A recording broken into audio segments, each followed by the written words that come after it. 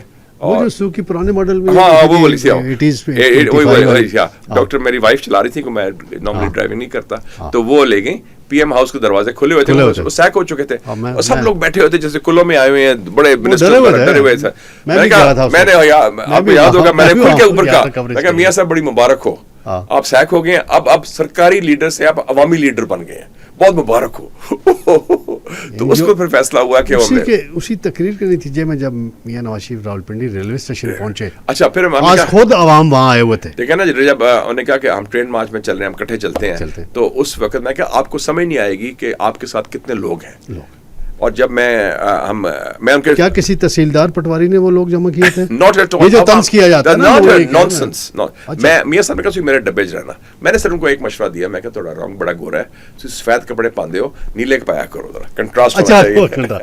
ان کا پسندیدہ colour T V بعد میں پھر نیلا پہنا, اسکائی بلو. تو ان کے ڈبے میں تھے. تو جب وہ پہنچے نا گجر خان یا کون سی جگہ, دنیا ٹھاٹے مارتا سمندر, خواتین اسپیشلی نوجوان, اب جو کہتے ہیں خواتین, نوجوان خواتین, اور شیخ رشید روتا ہے, کہتا ہے میاں صاحب اتنے لوگ آ گئے ہیں. اور میاں صاحب کے بھی آنکھوں میں وہ تھے تھوڑا آنسو ٹائپ. اجاز الحق بھی رویا تھا یا نہیں؟ اجاز الحق میں نے دیکھا روتے, وہ تو استعفیٰ دے کے تو باتھ روم جانے کے بہانے غلام صاحب سے استعفیٰ واپس لے آیا تھا. وہ مجھے نہیں اس کا پتا, یہ مجھے ٹرین کے اندر جو ہوا نا, تو وہ, اور اس کو میں دیکھا کہ وہ ایون میاں صاحب واز شاکڈ.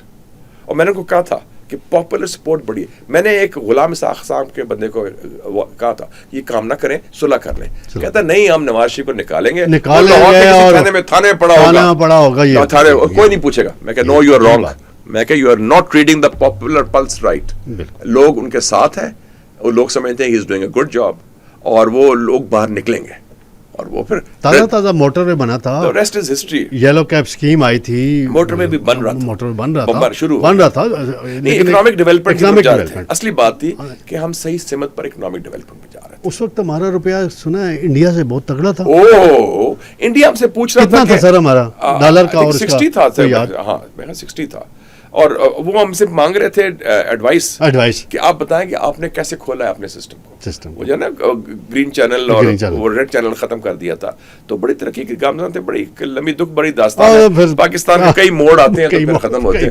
بہرحال جی طارق صاحب تھینک یو سو مچ, بہت شکریہ سر. یہ تاریخ ایسا ہے. میں صرف یہ کہوں گا کہ ہم نئی غلطیاں کریں, پرانی غلطیاں نہ دہرائیں, اور ملک کو جوڑیں, مل کے کام کریں. ابھی ایک مختصر ایڈوائس اگر دے دیں آپ, یا ایک مشورہ دے دیں آپ کے وہ مشاہدہ جو کرتے ہیں, آپ مشاہدہ کر کے آپ کیا دیکھ رہے ہیں؟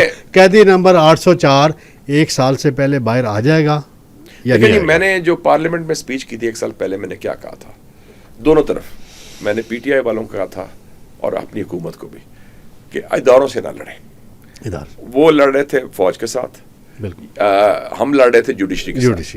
میں نے کہا کہ یہ اب بھی وہی منظر ہے, جو اداروں کے ساتھ لڑائی ٹھیک نہیں ہے. It's not in the national interest, اور we need a healing touch, دست شفا. تو مجھے امید رکھتا ہوں کہ ہم we look at the big picture, اور ایک ہی راستہ ہے مل کے ڈائلاگ. ڈنڈا is not the answer, dialogue is the way forward. اور اپنی جو فکس پوزیشن سے پیچھے ہٹیں, اور اس ملک کو آر پیپل ڈیزرو بیٹر. تو ڈائلاگ پہ تو اب عمران خان آ گیا نا جی. پہلے وہ کہتا تھا میں آرمی چیف سے ڈائلاگ کروں گا. بہت اچھی بات ہے. اب تو پارلیمنٹ کے اندر چکزئی کو, یہ تو بڑی پازیٹیو بات ہے, بہت اچھی بات ہے. محمود یہی راستہ ہے. اگر ہم مودی کے لیے ڈائلاگ کے لیے تیار ہیں, ان کو تو میسج دے رہے ہیں مودی جی ہم آپ سے بات کریں گے. ہم نے ٹی ٹی پی سے بھی ماضی میں بات کی, اپنے لوگوں سے بات کرنے میں کیا نکاح ٹوٹتا ہے؟ Why not? This is the way forward. بہت ہیلنگ ٹچ, دست شفا, اور قائد اعظم کو پاکستان کو مزید مضبوط اور بہتر ملک بنائیں گے انشاءاللہ. بہت شکریہ مشاہد صاحب, آپ سے گفتگو کر کے مزہ آیا, اور ہم نے اپنے ناظرین کو ہسٹری بتائی ہے جو بہت کم لوگوں کو. یہ میرے مشاہدات ہیں جو انشاءاللہ پھر کسی ٹائم آپ کو تکلیف دیں گے. اللہ حافظ.